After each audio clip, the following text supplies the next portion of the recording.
page number 3, book 1, 80 words per page. All right.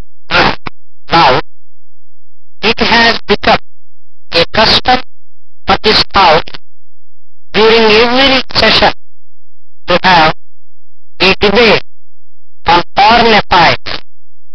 If I may venture to say so, it is a good custom and a convention that we have developed, because for the moment it makes us think of the larger issues that confront the world and see our own problems in proper perspective.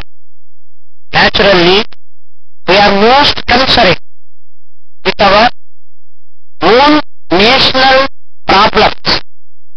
They affect us. We are thinking in terms of building up our country. Most of our time is spent in considering them.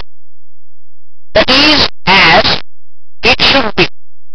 But even in order to gain a proper understanding of those problems of ours in the national sphere, how to see them in this world context, in this context rather of the changing, disturbed, sometimes perplexed world.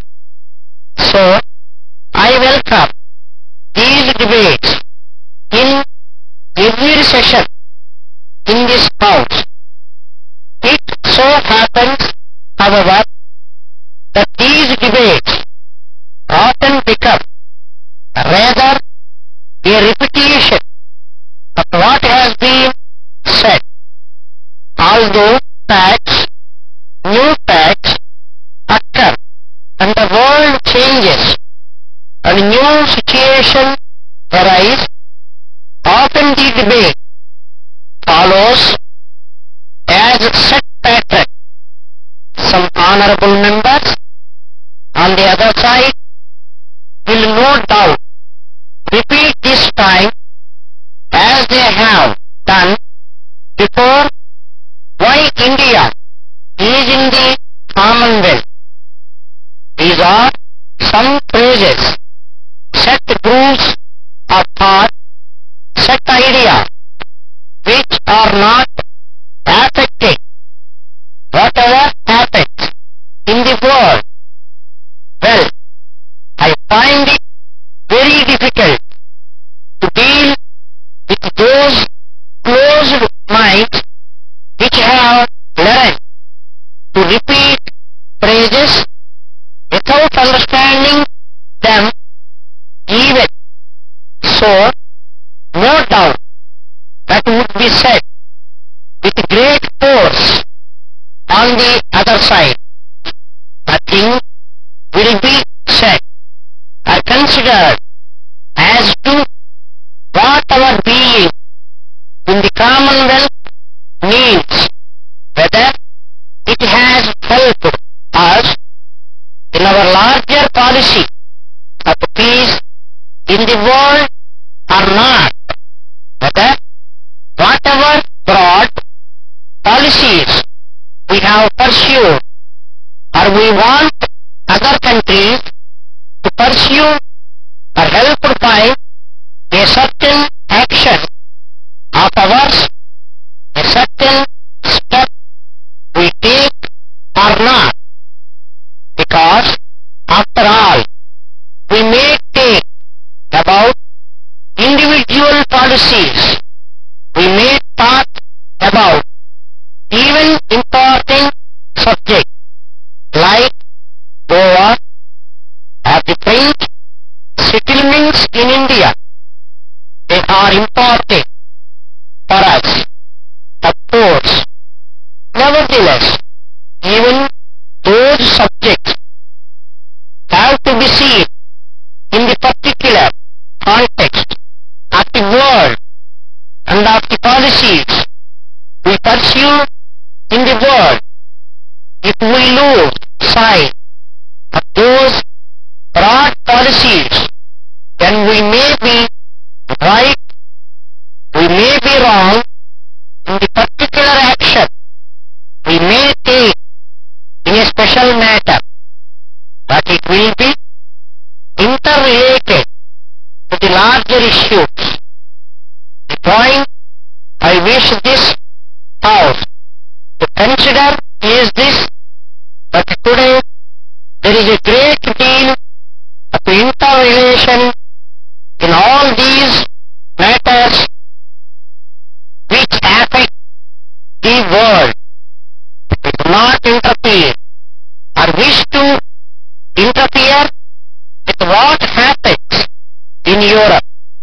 And yet, one of the major issues before the world today is what happens to Germany, and to Germany we rearmament. One of the biggest issues which will affect the future of the world, not only of Europe, but of Asia, of the world.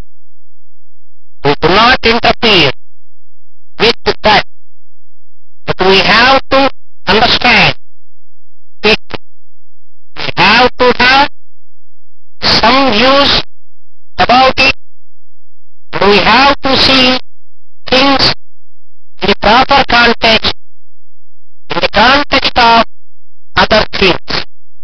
Naturally, therefore, we have to consider this entire picture, although our sphere of action is limited to some extent by world geography.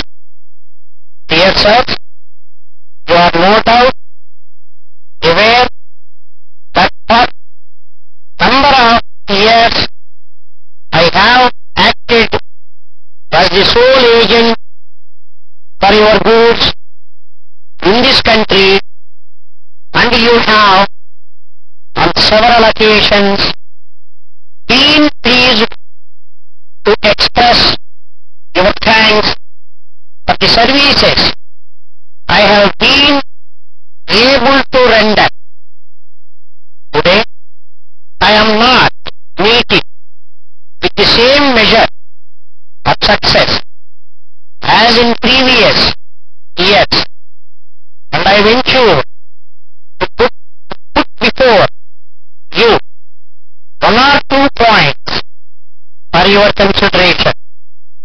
In the first place, steam prices, the prompt delivery are essential if I am to maintain my reputation as a salesman of British goods in view of competition from Germany and Japan.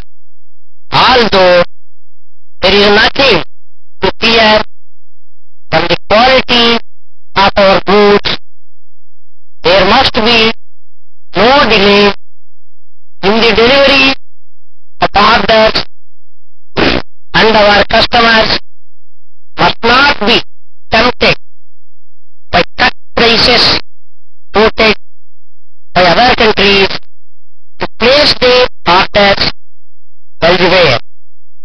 The second place, I must draw your attention to the harm done to your trade by publishing catalogs in English and prices in sterling.